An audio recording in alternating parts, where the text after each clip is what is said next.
یہ قرآن کریم کی آخری سورت ہے جسے سورۃ الناس کہا جاتا ہے، اور تقریباً ہر مسلمان کو یہ یاد ہوتی ہے، بکثرت نمازوں میں بھی پڑھی جاتی ہے۔ اس سے پہلے سورۃ الفلق، قل اعوذ برب الفلق من شر ما خلق،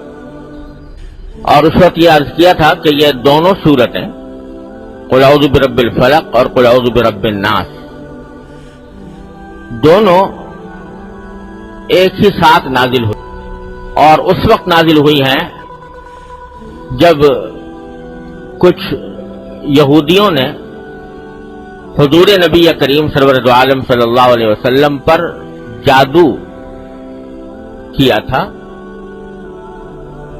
اور اس جادو کے نتیجے میں سرکار دو عالم صلی اللہ علیہ وسلم کو یہ تکلیف ہو گئی تھی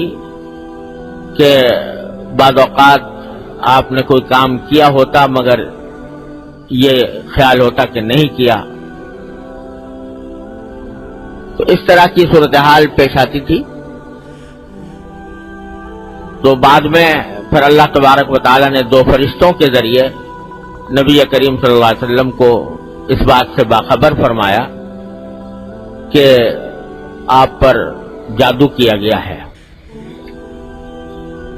اور پھر اس جادو کے توڑ کے لیے یہ دو صورتیں اللہ تبارک و تعالی نے نازل فرمائی، اور بعد میں جس شخص نے جادو کیا تھا وہ ایک کنویں میں کچھ گرہیں باندھ کر جادو کیے گئی جادو دفن کیا گیا تھا، تو نبی کریم صلی اللہ علیہ وسلم کو جب بتا دیا گیا اللہ تعالیٰ کی طرف سے تو آپ نے وہ گرہیں کھولی، اور ان دو صورتوں میں سے ہر ایک صورت کی پہلے ایک آیت پڑھتے اور گرہ کھولتے، پھر دوسری آیت پڑھتے دوسری گرہ کھولتے، اس طرح یہاں تک کہ ساری کی ساری گرہیں کھل گئیں، اور اللہ تعالیٰ نے پھر اس جادو کے اثر سے آپ کو محفوظ رکھا۔ تو ان میں سے پہلی صورت سورۃ الفلق کی تفسیر پچھلے چند بیانات میں بیچ میں وقفے آ گئے تھے، اس سے پہلے تفصیل کے ساتھ الحمدللہ بیان ہو چکا ہے۔ اب یہ سورۃ الناس ہے۔ سورۃ الفلق میں آپ کو اگر یاد ہو تو اس کا ترجمہ یہ تھا کہ نبی کریم صلی اللہ علیہ وسلم سے اللہ تبارک و تعالیٰ نے فرمایا کہ آپ یہ کہہ دیجئے کہ میں پناہ مانگتا ہوں اس اللہ کی جو صبح کا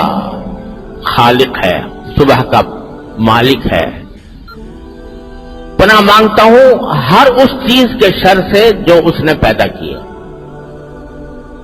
اور پھر ان میں سے تین چیزوں کا خاص طور پر ذکر فرمایا تھا کہ اندھیرے کے شر سے جب وہ چھا جائے، اور ان جادوگروں کے شر سے جو گرہوں کے اندر پھونک مار کر جادو کرتے ہیں،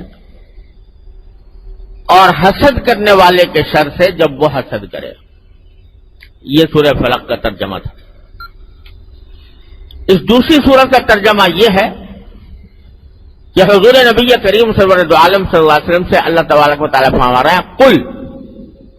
یعنی کہو۔ کیا کہو؟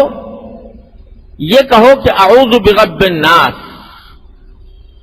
میں پناہ مانگتا ہوں اس ذات کی جو سارے انسانوں کی پروردگار ہے، پناہ مانگتا ہوں اس ذات کی جو سارے انسانوں کی پروردگار ہے،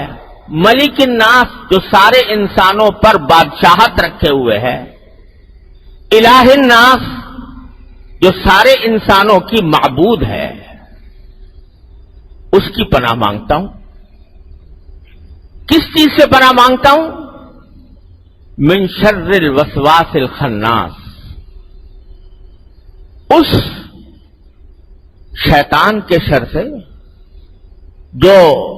دل میں وسوسے ڈالتا ہے اور پیچھے ہٹ جاتا ہے۔ الذی یوسوس فی صدور الناس،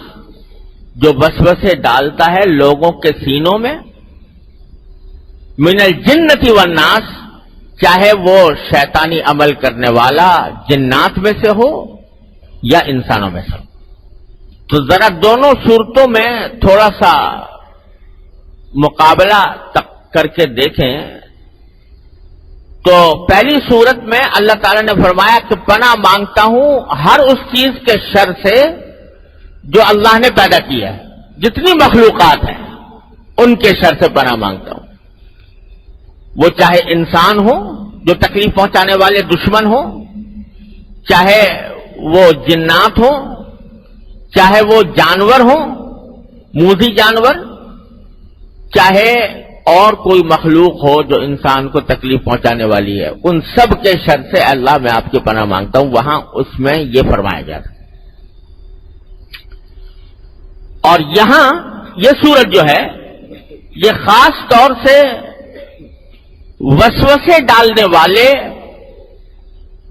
شیطان کے شر سے پناہ مانگنے کے لیے ہے. من شر الوسواس الخناس الذی یوسوس فی صدور الناس من الجنۃ والناس. تو پہلی صورت میں در حقیقت انسان کو پناہ مانگنے کی تلقین فرمائی گئی ہے ہر اس مصیبت سے یا ہر اس تکلیف سے جو اسے کسی بھی مخلوق سے پہنچے. انسان دشمن ہے، مثلا کوئی دشمنی پر آمادہ ہے، تکلیف پہنچانا چاہتا ہے، حسد کرنے والا ہے، حسد کر رہا ہے اور حسد کی وجہ سے تکلیف پہنچا رہا ہے، یا اور کوئی اس کو دشمنی ہے جس کی وجہ سے وہ تکلیف پہنچانا چاہتا ہے، یا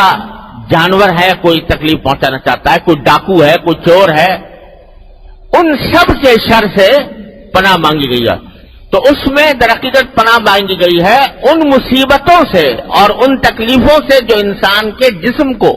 پہنچ سکتی ہیں.